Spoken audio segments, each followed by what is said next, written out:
Personally, and the whole fraternity of DCP, we have no space in Azimio. And even going forward, we cannot recognize it at all. And if we are going to make any information forward, it should not be Azimio at all.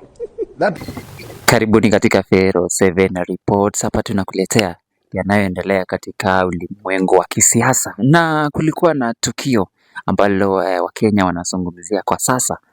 Kulikuwa na mkutano wa Azimio la Umoja, na mkutano huo machama cha upinzani walikuwepo, ila chama ambayo kwa sasa kinaonekana kuwa ni chama ambayo ni imara hawakuwepo. Nazungumzia chama cha DCP. Sasa Wakenya sasa wanajiuliza, kwani DCP iweje hawako katika mkutano wa Azimio la Umoja? Na ukiangalia wale ambao walikuwa katika Azimio la Umoja, sana sana ukiangalia katika Mount Kenya, ni kama chama zote sasa za Mount Kenya wameingia katika Azimio la Umoja.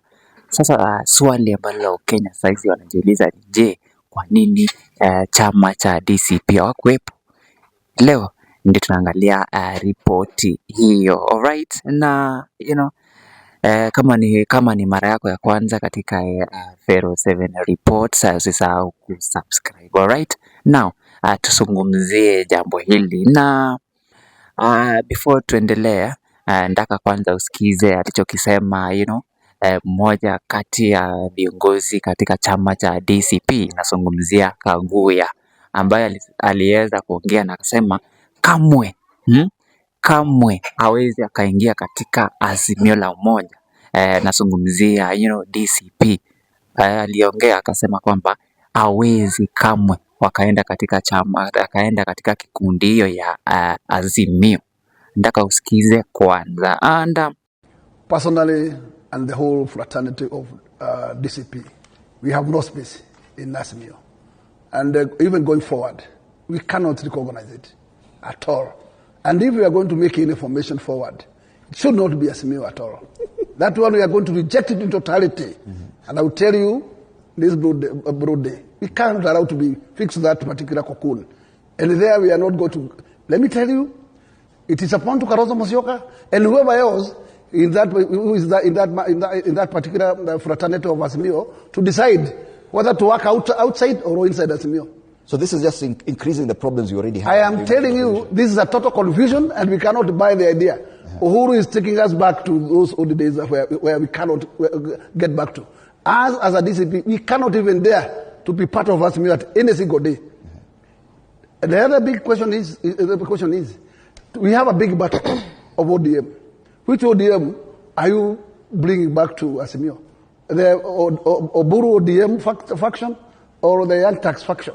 And if the idea is to bring this young team to Azimio, why can't this young team look for an entity and they join the other bigger fraternity of United Opposition as an entity? We can't buy that idea of rubbish. Tukiachana na Kaguya akiongelea kuhusiana na kwa nini DCP hawezi ungana na Azimio. Alright, so leo pia Kalonzo Musyoka pia aliweza kuzungumza na akasema alipewa nafasi ya kumwendea sana sana DCP waende waongelee kujaribu kuona kwamba kama wataingia katika Azimio la Umoja. Alright, na pia yeye akazungumza leo, nataka usikize alichokisema.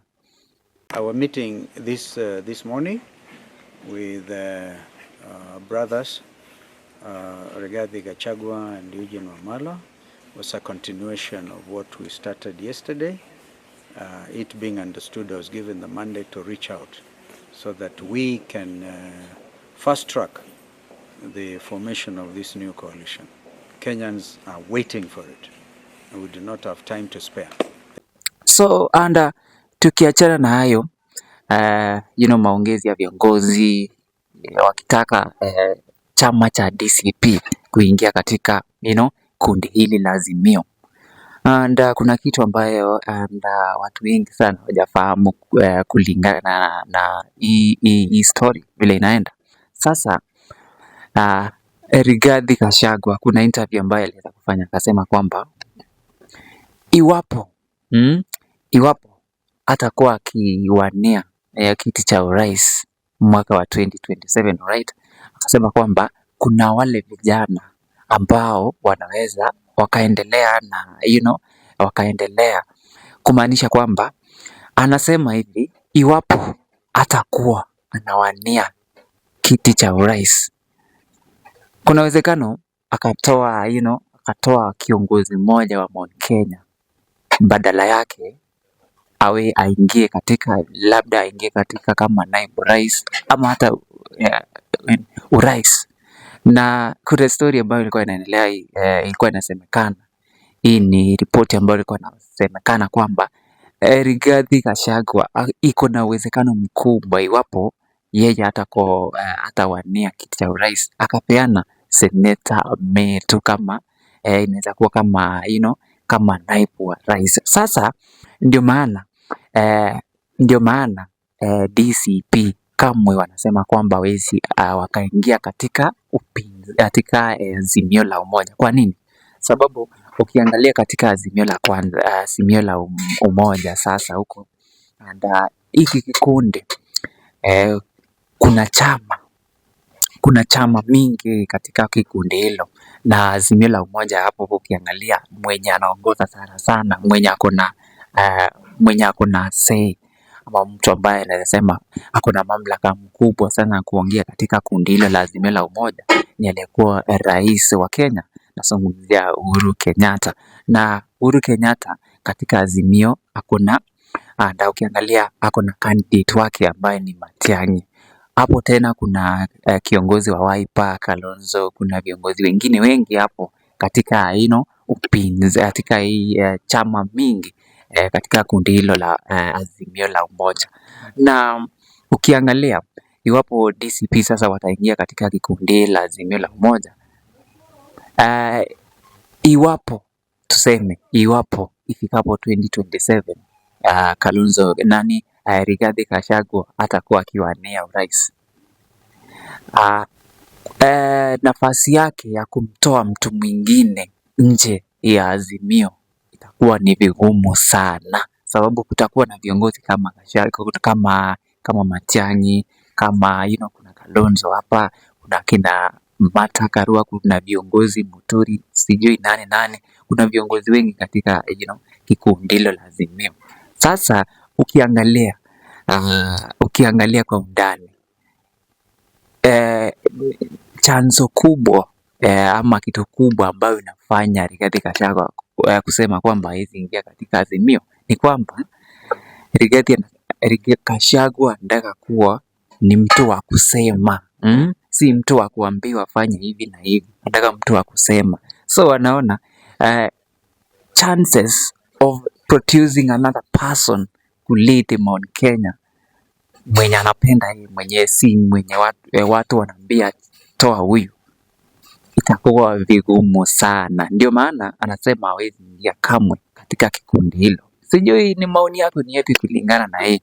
Unaona kama ni Gachagua ameachwa katika nje la Azimio, na kuna uwezekano mkubwa iwapo atakataa kukakuwa na farasi mara labda farasi watatu ama farasi tatu katika uchaguzi wa 2027, sababu iwapo atajitenga na Azimio la Umoja, kuna uwezekano mkubwa Azimio wakakuwa na kikundi yao.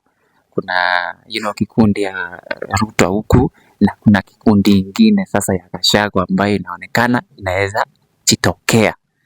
Sijui maoni yako ni yapi kulingana na haya yanayoendelea. Niambie tu katika maoni yako hapo, na kikubwa pia usisahau kusubscribe katika Fero 7 Reports. Hapa tunakuletea yanayoendelea katika ulimwengu wa siasa.